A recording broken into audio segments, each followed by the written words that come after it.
transporting blades. I'm guessing there's a little note. Just double check.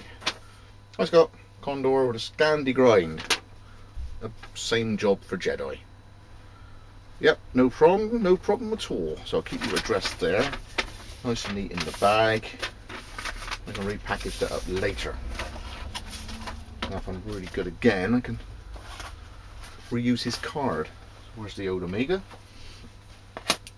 Yeah, you know, post office. Yeah, well, what's in it? A wood carving tool. Because if you mention the word beginning with K, they all go wobbly wobbly. What was a pair of scissors? There's no sheath with a pair of scissors. What if it's a knitting needle? There's no sheath with a knitting needle. But that's alright to send if you package it up with cardboard. What's it? There. Bubble wrap. It's just, you know, good. Fine, fair effort in packaging something up safe and securely. Oh, that's nice. Polythene bag.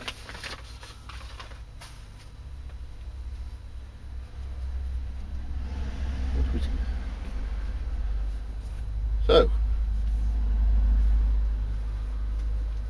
yeah, that's a nice one with the fin stock. So, let's go a scandiing, shall we? Right, my plan is to ascertain approximately what the convex angle is on there. The convex is slightly more meat than a scandi. Once I get the approximate angle, I should probably back it off. So if I remember, it's about a 7.4, 7.5-ish angle when I put it on the ish sort of flat of this convex. I used my digital inclinometer. This is a tip from Sandy and Brummy John, who's John Wellings. Basically, it's wobbly bit of circuitry. You put it on the angle of your bed, or your blade, or your mitre, or whatever you're going to do. Then you press 0. Then you put it onto where you want until you find the angle you're after, and you can set your table, or you can find the angle of a scandi by tipping it up onto the flat. So, just put my 2 little things down. Now, as if this was off at 1 degree, it doesn't matter because I reset it, I 0 it. So, here's Pedro's bush law. I'll put it on there with a magnetic base. I've got to put it off the thing because if I tip it over, I don't want the inclinometer hitting the base. Yeah, I want the flat hitting the base. So there it goes. Now I 0 it. Done. Now I'm guessing about 7.5, 7.4 degrees. It goes up. And I'm getting 6.4. So move it up there. This is on a sweep, and that is 7.1. So as the convex goes up, it slightly changes. So we'll reset that. So that angle on the convex is about 7 degrees. About 7 degrees. If I went 7 degrees flat, there'd be less metal there. There'd be less metal there, I'm guessing. So I'll go to an 8 degree flat grind and see how it goes. Because what I don't want to do is go too steep or and either go too high or over grind it and bring his edge too far that way. So I'm just going to keep it close. So I'm going to go with an 8. I'll see what it looks like on the first pass. And put a flat grind on this convex edge. Let's go. See you in a minute. Right, so I'll see if I can sort of talk you through what I've done. At the moment, that is the original convex edge of the bush law. Okay? So what I've done is I've done an 8 degree to sort of flatten it. And then halfway across the 8, I thought what I'll do is if I put a 10 on, I'll show you how steep a 10-degree scandi is compared with what the original convex was. So can you see how far up the blade that original convex edge was? The first one that'll go like that is a 10-degree scandi, and the second one is your 8. So what I've done is I've put a 10 on with the 8 behind it. You can see how small a grind a 10-degree scandi is. We're looking at 20 degrees. You know those set squares you get at school, 60, 30? Well, the 30 thing there, back it, if it was 30, that's 30. Back it off 10 degrees, that's your edge. That's your 20-degree edge. So if you do an 8, it'll be 16, it'll be just a little bit more acute. So I'm turning that original convex. There's your 10 on one side, 20-degree scandi. You can see how abrupt it is. Now for carving it's a very tough edge, but this is a tiny weeny little blade. So I'll take it up to an 8, which is a little bit higher than that scandi, and that's as far as you want to go. You don't want to go 7 because it does chip. Now I've only been grinding a few minutes, and straight away, looking at the way that the grind's been put on, it's an uneven grind. So what that means is if I chase 8 degrees on both sides, I'll end up with a bevel that's deeper on one side than another. If I chase the original 0E edge. So I've done a little bit of a drawing to show you what I've got to try and do. And this is something that I obviously, because I do a lot of reprofiles, customizations, redos and all the rest of it, I come across something that's come out of a factory that's had a factory edge put on it, which won't have the, what can I say, it won't have the Jack Law diligence. Okay, now if you have a look at here, what we got, here we go, this is what is happening on this this condor, where one grind on one side is push the edge slightly over to one side. So if, where's the lens? Right, if I chase the original point of the edge, I'll end up with one flat of the scandi creeping further up the blade like that than the other side. So what I'm going to end up doing is an 8 on one side and a 9 on another. It doesn't really matter that much, the 1 degree either side, but what it means is when you look at it, it won't have an 8 that side and an 8 another, but because the edge is offset, the 8 one side's that far, the 8 one side's even further. So the 8 one side stops there, the 8 the other side stops here, because that tip is on the piss over one side, right? Whereas if you're doing it from new, or if you had a perfect plunge line and the blade edge was perfectly central, you'd have that going on here, boom, there, where it's perfectly in the middle, right? And your edge, when you redo your scandi, would have the same height at both sides of the blade, and it would look attractive. So what I'll do, I'll carry on with the 8 on one side, and you know where I've gone 8 and 10, I don't want the 8 creeping up the blade any further. So what I do is I get a 10,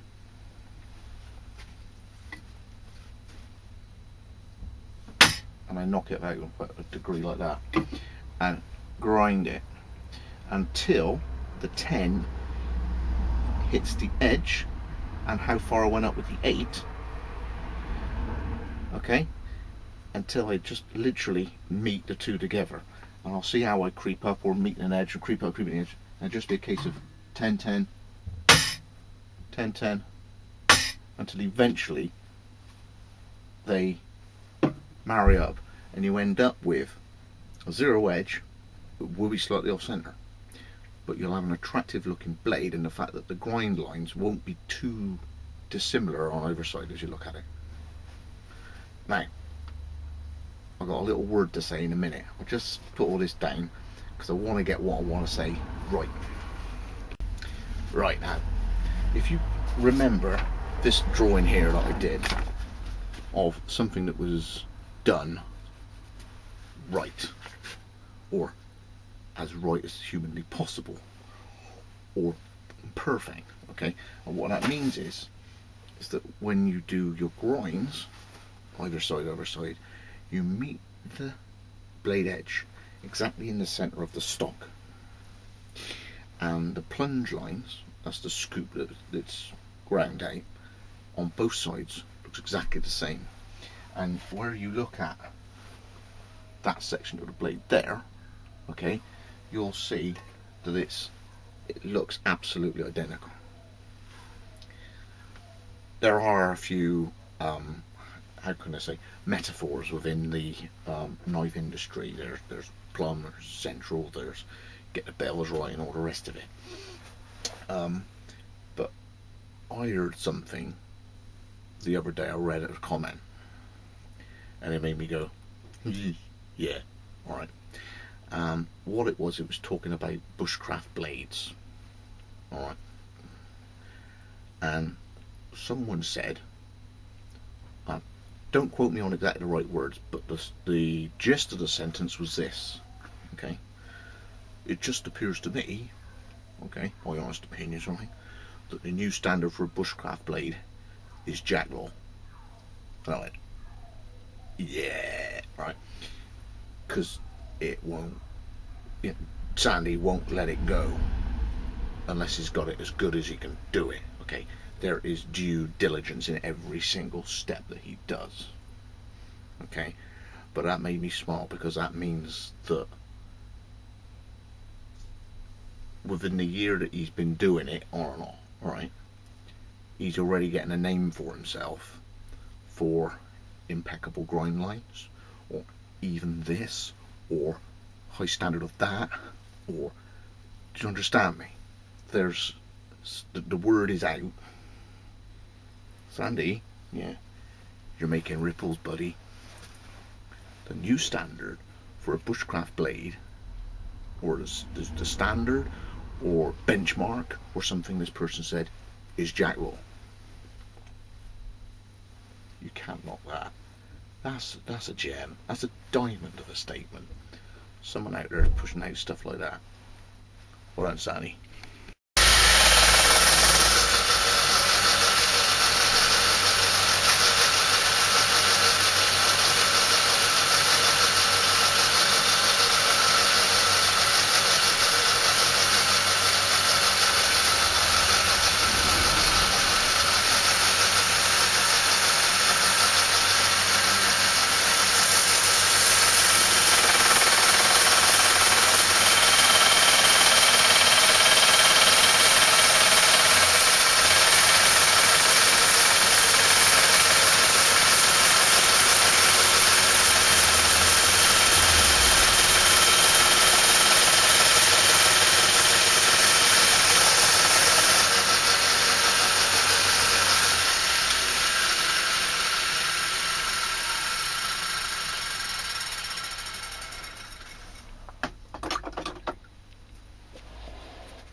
Okay,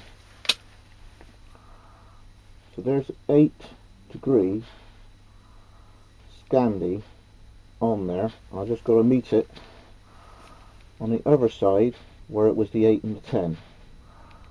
Okay, now I suppose a 9 would have been pretty close to begin with. I've only cracked the grind up about 2 or 3 mil, and I don't want to go more acute. I certainly won't go 7, 6 or 5. It's just too likely to chip. There we go. So now I've got to come on the other side. Now this grinder, I've got to be really careful going that way. The belt, it behaves differently going the other way, so I've got to concentrate now. So see you in a minute.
Okay, so what you can see, what I was chasing was an off-center guide line.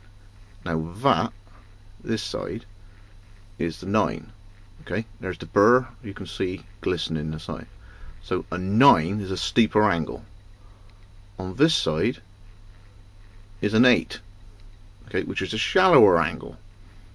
But I got similar grind heights on both sides, despite the fact that what I had to do was even up the height of the what it looks like whilst achieving a scandi grind.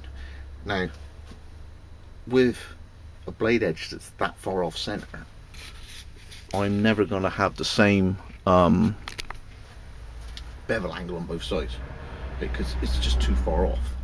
So what I've done is I got the best of both, as best as what I can do, because on a 3mm blade he could be 1/3 of a mil off centre.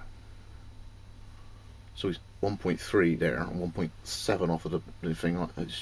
It's too big a transition for me to try and even up. So at the moment that looks pretty close. So that's got a 9, that's got an 8. Now what I've got to do is get the burr off. Now the thing about burrs, now I've seen people do crude edges on stuff like bill hooks and choppers and everything, and they've ground it, got a burr, got the edge, and just gone it out on a piece of wood, which is torn the burr off. Right. What they've achieved is, it was completely blunt to start with, they've ground it to pretty straight, got a bit of a fold over with a burr, and just torn the burr off. The edge they've got is now better than what they had before because it was useless before. But the problem with putting it in and going like that is if you look at it closely, what you want is you want a perfect zero edge on a scandi.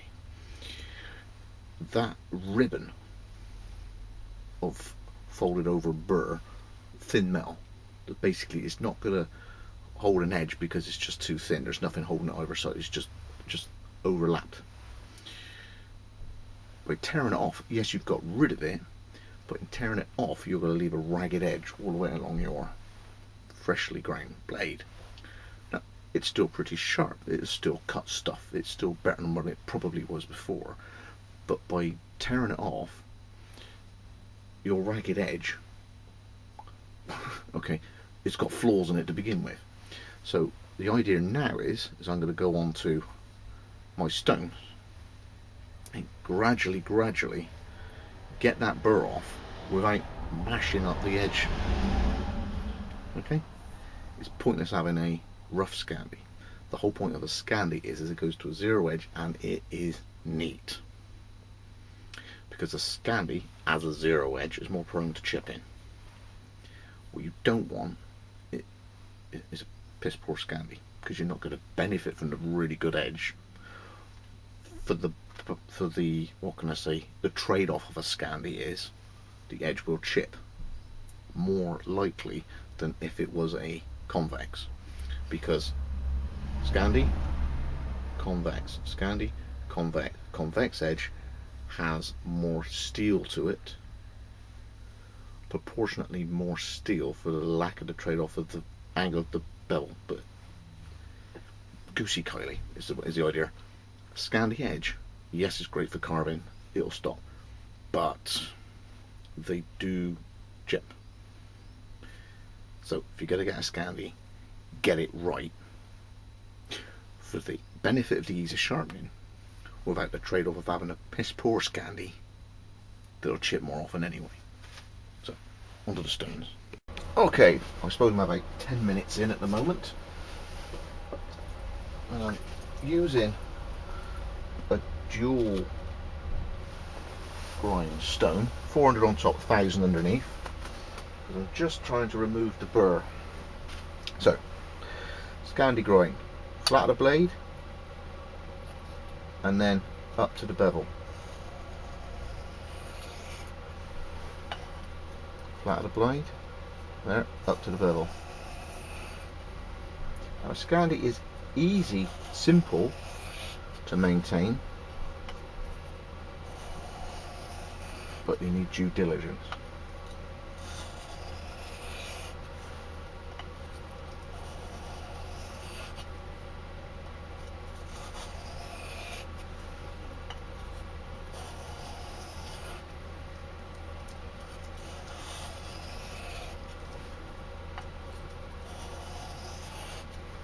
just backwards and forwards, pushing blade edge forward each time.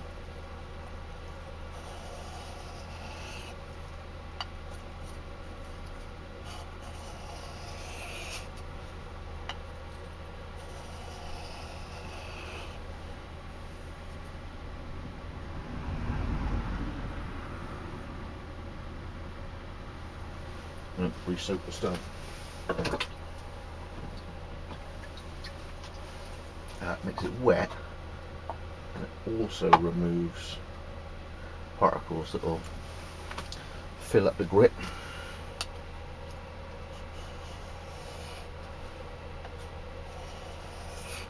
It's getting better and better now.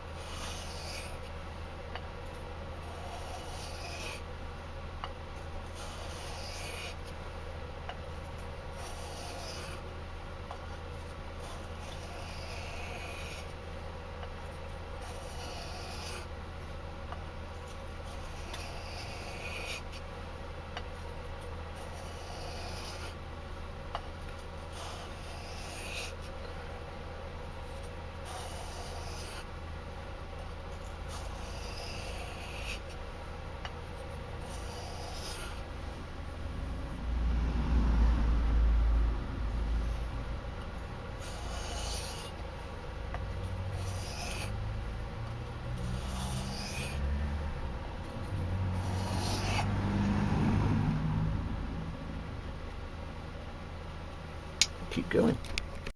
Okay, so come off that 400 kitchen knife stone, it's the dual grit, and now I'm going to my Ice Bear Jappy water stones, and that's the 1000. So it was a 400, now I'm going to 1000. Again, the technique is exactly the same, flat of the blade to the bevel.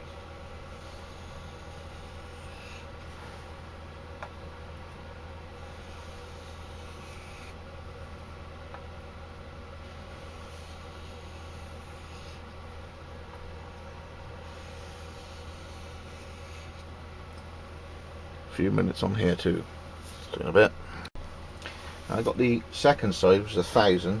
I'll go a few minutes on this one, and then I'll get my Nagura stone and get a slit going. Now on this 1000, you can actually strop the blade and go that way if you want. But I'm going scandi, so I'm pushing the edge along the stone, and even on this really fine sort of clay block I can still see it's gone grey as the steel is coming off.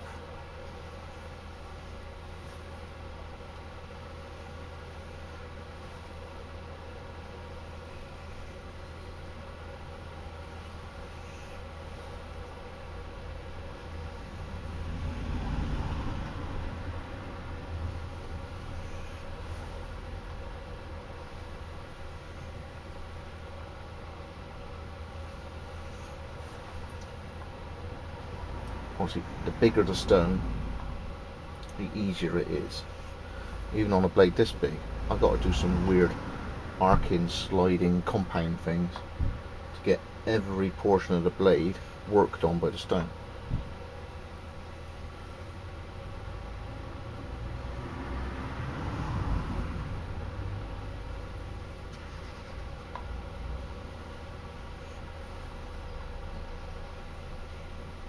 Same again, what I've got to do is wash it out, which will clear the steel out of the pores of the stone, and recharge it with water. Right, so put that under my arm. Get on the Nagura stone, which is at the bottom of this crate. Just about be able to reach it. Just about. This is a sort of a abrasive, conducive block to go on there. And the other thing is it redresses it flat, because these will wear in the middle, especially with scooped blades.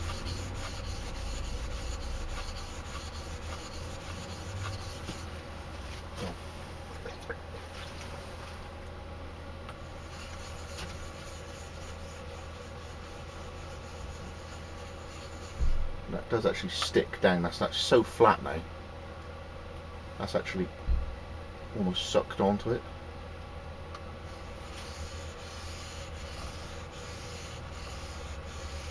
A bit like if you get two perfectly machined metal pieces and you slide them into each other, they actually stick.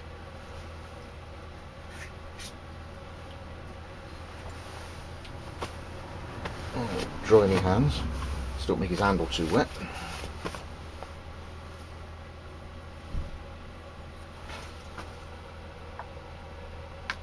And there we go. Now the slit that I just made also helps shine the blade up a bit, and it keeps the steel and the grit moving on the stone.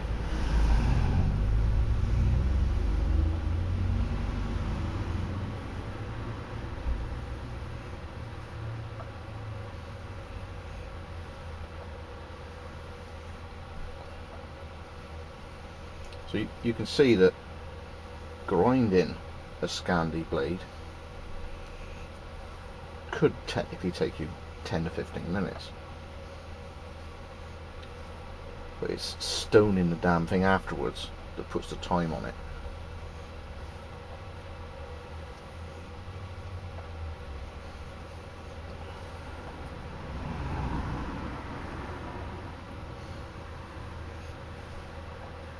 And we're still not finished. Oh no.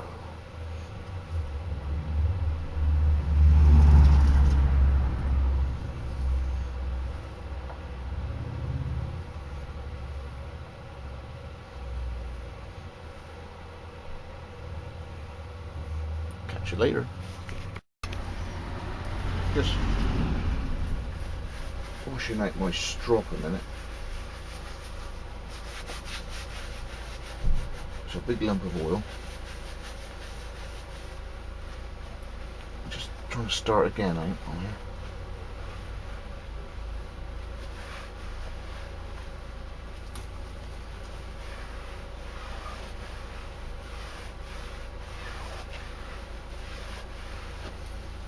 Try that.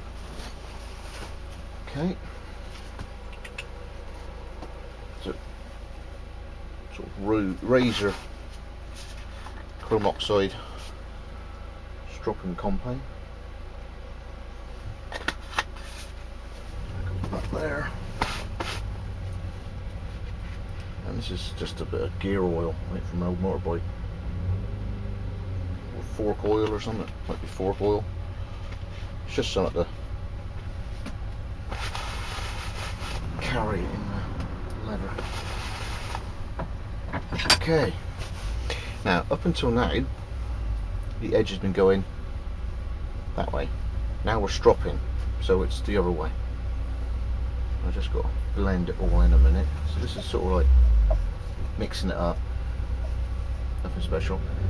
Now here we go.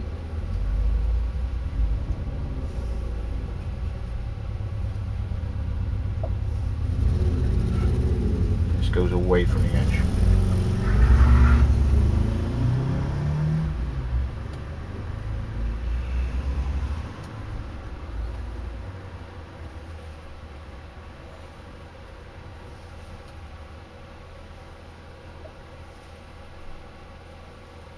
And this is just bringing that edge to the pinnacle of zero as possible.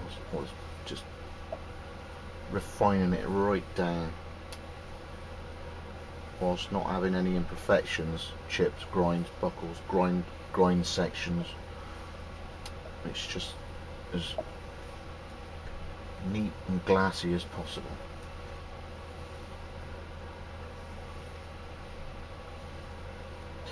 See you in a bit. Yeah. Now, there's lots of ways that people can test their edge, i.e. the edge that they make in their shop or in their conservatory or whatever.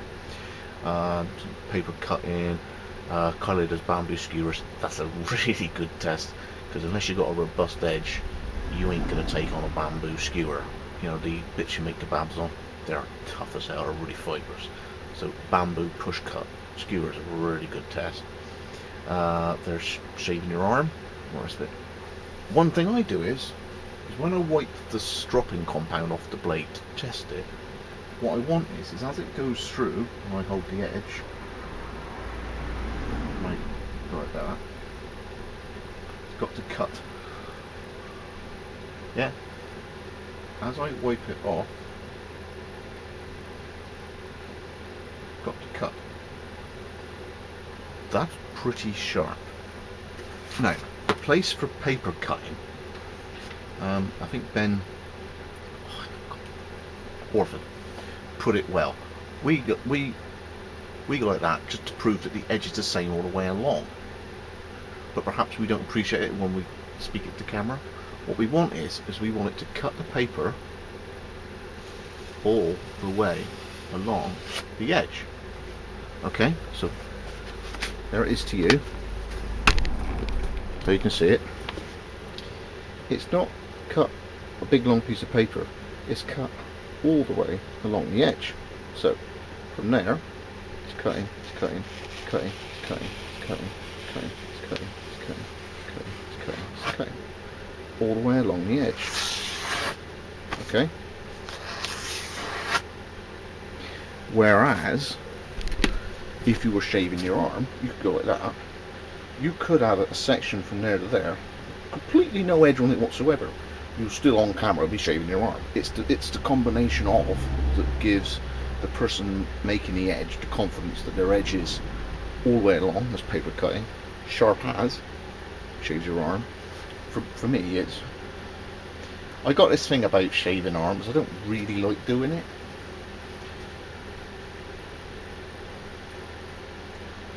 Man, hairy, you know, but I don't like doing it too often. It's just me. I got speed cyclists with shaved legs, and you know, to me it's in that genre, so I don't like doing it too often. This is blinking sharp.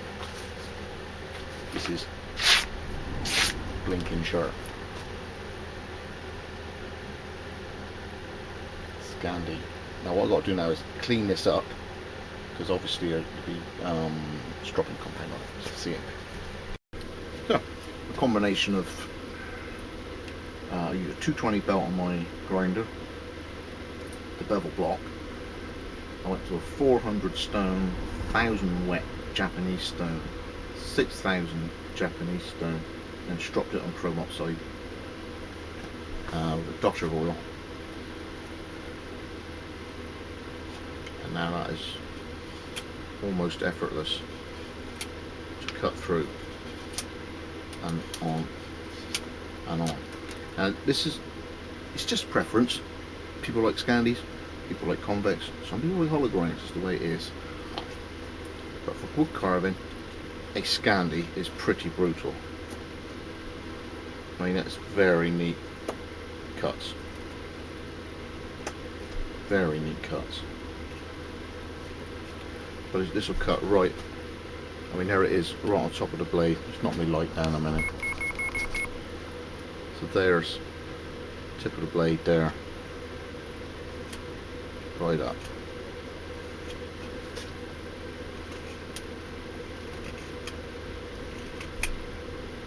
Right at the top of there, right down to the bottom of there.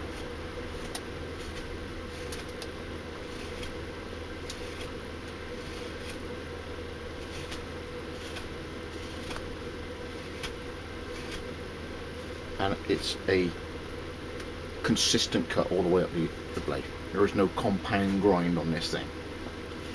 It's the same angle, same edge, same heat treat all the way up.